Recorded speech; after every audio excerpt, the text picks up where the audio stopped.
end the conflict between our species. Before it's too late. I don't know why you chose me for any of this. You have to stop! Will you trust me, Barclay?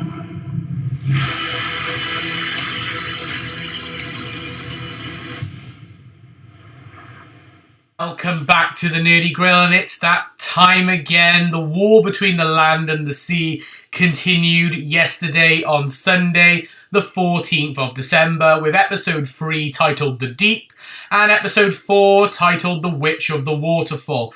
And coming away from those two parts, those two episodes, I've come away with very, very mixed feelings, both in a really positive light and in a little bit of a negative light. Look, this series as a whole so far, now we've had 4 episodes out of 5, is fairly strong. It's definitely, at least in my opinion, been more entertaining than the core show has been for the last year or two. I thoroughly got engaged with the plot and the tension, and I like the darker storytelling.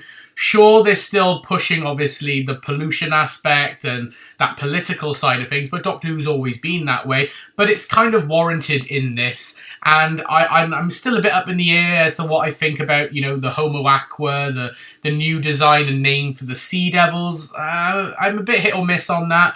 I love the design, just not a massive fan of them being the Sea Devils.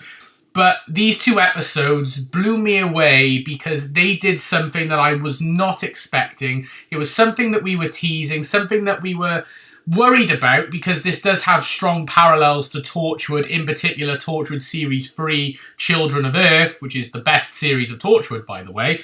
But we were concerned that one of our heavy hitters, one of our big characters, will they or won't they survive towards the end of the series? And unfortunately, and this is a spoiler review, but I'm sure you've seen other reviews by now, that one of our core main 3 from the Doctor Who universe, unfortunately, does actually bite the dust in these 2 episodes. And actually, I was really surprised at how hard it hit me. I spent all of episode 4, The Witch of the Waterfall, in absolute tears. And it's for a character that we've known for a fairly long time, but not seen an awful lot of on screen. But I'm getting a bit ahead of myself. Let's quickly talk about these 2 episodes. So first we've got episode 3, The Deep. Now this is a pretty simple episode really in premise. There's 2 main things going on in The Deep. Obviously it continues on with the events of the previous episodes. This time, obviously, the end of episode 2, we found out that they had to meet the Sea Devils underwater, and so they spend this whole episode travelling to said meeting. You know, you've got General Austin Pierce and Barclay and the rest of the crew going in this mini, like, orb submarine-esque thing that they've constructed, built together. They've been sent to do underwater training to prepare them for the massive depths, because they've got to go 5 miles deep under the water. And so you've got them who are basically travelling to the world of Homo Aqua, you know, and so you see them, you know, like I said, train for it. They go in there, they're wearing diving suits, they've gone through all the briefing, they get lowered down, and then they end up in the world of Homo Aqua.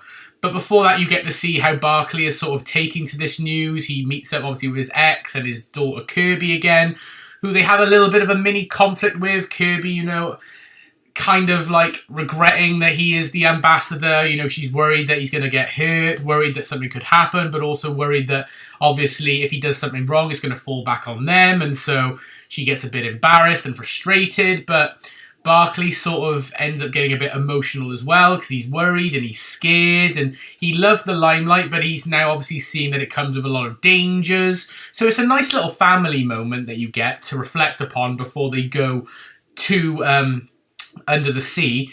They add some new members to the crew that are travelling with Barclay and co. In particular, the character of Ted, who seems like he's ready for the mission. But also shows some apprehension. He's worried, and Barclay has to reassure him the whole time. They go under the water. They meet up with Salt and the rest of the Sea Devils / Homo Aqua. They traverse through under the water, and they end up going to their equivalent of the chamber, the meeting chamber for to hold their meeting, where there's a ton of Sea Devils just standing there, looking proud with their tritons, ready for the next diplomatic meeting, and it looks incredible. Visually, it's beautiful. Absolutely gorgeous. Like, this show is beautiful, and the locations you go to, you really know where this budget went, and you can tell it's still part of that little Disney universe Who. It's really, really good. Meanwhile, on the other plot line, you've got everything going on with Unit and Kate in particular. You know, Kate is struggling. Kate is not sleeping. Kate is feeling the pressure of everything. You know, she's taking the world on her shoulders. She's got all the world leaders who are starting to do their own thing. They thinking that, oh, they can't trust these Sea Devils, so we're going to need to defend ourselves. Kate obviously pushing out there that, no, we can't do that. You're going to end up starting a war, but they're all ganging up against her. And then you've got the other characters like Shirley, and in particular Colonel Ibrahim, who is trying to comfort her and make her feel better. And there's a beautiful scene in episode 3 where Kate is out in the corridor. You can see her hands trembling and shaking due to lack of sleep and massive stress. And Colonel Ibrahim is like, look, I'm going to have to report you if you don't go home and get some rest. I'm telling you, you are doing too much. And so he forces her home, which I thought was beautiful. And I'm loving seeing their relationship, you know, build over time. It's beautiful to see. We got hints of that in Doctor Who, and so we got that then a lot more in this particular episode. And I thought that was great to see. You know, however, the episode then does end with major repercussions and major cliffhangers. Like, on the underwater front, when they get to the meeting, we find out that Ted is actually, who's been holding this globe the whole time, we find out that he's actually been sent on a secret mission to actually blow up the home of Homo Aqua and try and kill as many as possible. Basically like a suicide mission. Barclay notices this and tries to take Ted down. Knocking the blast, it does end up killing everyone in the room. So we say goodbye to General Austin Pierce, which I thought was, oh my goodness, they killed him off already. And only Salt and Barclay end up surviving. Meanwhile, we find out that due to Kate's interference and stuff, they sent out hitmen to try and kill Kate. So Kate and Colonel Ibrahim are having a nice quiet night in together. Well, trying to have a nice quiet night in. Colonel Ibrahim wants Kate to sort of forget about work. You know, he's frustrated. He wants to come out clean about their relationship without the fear of being sent off. Kate is still struggling with that work-life balance. She gets a call from Shirley, but then you see a red spotlight appear on her head, and you see a sniper gunshot trying to assassinate her, but Colonel Ibrahim takes the blast, and the episode ends with, well, it ends with the death of Colonel Ibrahim. I'm feeling a little bit emotional about it now, even retelling it. It was actually a shock to me. I didn't think it would hit me anywhere as hard, because we haven't seen a lot from Colonel Ibrahim. He first appeared in The Giggle, you know, then he was in stories like Legend of Ruby Sunday and Empire of Death, Lucky Day, you know, The Reality War and Wish World, you know, so he's been there. He is like the new Who equivalent of Benton, but they didn't give time for him to like be fully developed enough like Benton was in the classic era. But honestly, it did hit me. It really did hit me, and seeing Kate with the blood on her hands, seeing him die before her, after, you know, they've been proclaiming their love and hopefully building that relationship, it was heartbreaking to see. And to end an episode like that, I thought, oh, come on. Maybe they'll do a bit of a cop-out here. Maybe the next episode he'll start to recover, or he'll be taken to hospital and then he'll recover.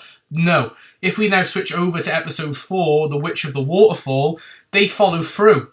They follow through with that, and Colonel Ibrahim is gone. There's no more Colonel Ibrahim. They've killed off Colonel Ibrahim, and I cannot believe that they did that. And you spend the whole episode with Kate going through that mental trauma and mental struggle of losing him. She has multiple breakdowns through the episode, and Shirley has to comfort her. Loads of people end up having to comfort her. She has a breakdown in the car. It's heartbreaking to see.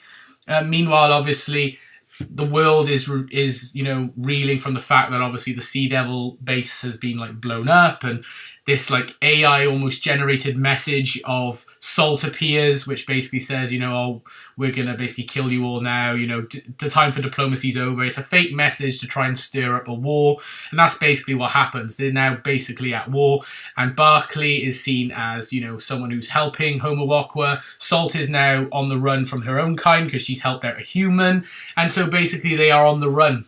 They are wanted criminals, and it becomes a bit like in Doctor Who Season 3 when the Doctor, Martha and Jack were on the run because of the Master. You know, it basically becomes a bit like that, and so Salt and Barclay end up building a bit of a stronger relationship. They build a romantic relationship as well. We've sort of been hinting at that for a while, and yeah, they sort of go down those lengths. All the while, everyone is trying to find Salt. We are introduced to a new character from the world of the Sea Devils, or Homo Aqua, known as Tide, this male ambassador who basically goes to Kate and the rest of the humans and basically says, look, we need you to return salt, find salt for us, otherwise you're in trouble because we are going to bring in our third ambassador, Rust, and he's going to destroy everything. And also he hints at like change the name of Earth as well to Dry. He's very scary in his presence, so you've got that threat as well. So basically everyone's on the hunt for Salt and Barclay. Barclay because he betrayed the humans and, you know, they're thinking what's going on with him. And obviously Salt, they need Salt in order to hand back to Tide and the rest of the Homo Aqua so that they don't basically destroy the world. But yeah, and you've got Kate going rogue as well, because when they eventually track down Barclay and Salt, you know, you've got one set of soldiers, the unit soldiers, and then you've got the British Army. And basically Kate is like, I've had enough. You can tell that the loss of Colonel Ibrahim has got to her, and she's going to go dark. She's got nothing left to lose. This is the sort of thing we got teases of in Lucky Day in Season 2 of Doctor Who, and I'm hoping they're going to come out in full force now in this series. But the problem I have, you know, like I said, it's positives. I love the character development. I love the tension. I love the emotional drama. But the problem is it felt a bit, you know, obviously they want us to really reel for Kate, but the problem is they didn't set it up enough in this particular series. Colonel Ibrahim didn't have enough to do, so I don't know if the full emotional weight carries over. But I just can't believe he's gone. And what a 2 episodes it was. If I'm to rate this out of 10, I'm going to give these episodes, I'm probably going to give episode... I'm probably going to give them like a 7.5 out of 10. A little bit better than last week's, but not dramatically. But overall, fairly good. And I have enjoyed this series, and it is really, really intense. And I cannot wait to see what the last episode brings. But why? They killed off Colonel Ibrahim. I remember saying through the whole episode, if you kill off Kate now as well, I don't know. I just don't know. But wow, what a 2 episodes. But yeah, that is going to be my bit of a jumbled mess, I'm afraid, of a review of The War Between the Land and the Sea, Episode 3, The Deep, and Episode 4, The Witch of the Waterfall. I hope you did enjoy this video. If you did, please like it by giving it a thumbs up and comment down below your thoughts on these 2 episodes. And subscribe if you're new. But for now, this is Nerdy Grail signing off. I hope you've had an amazing day, and I will see you all next time. Bye for now, everyone.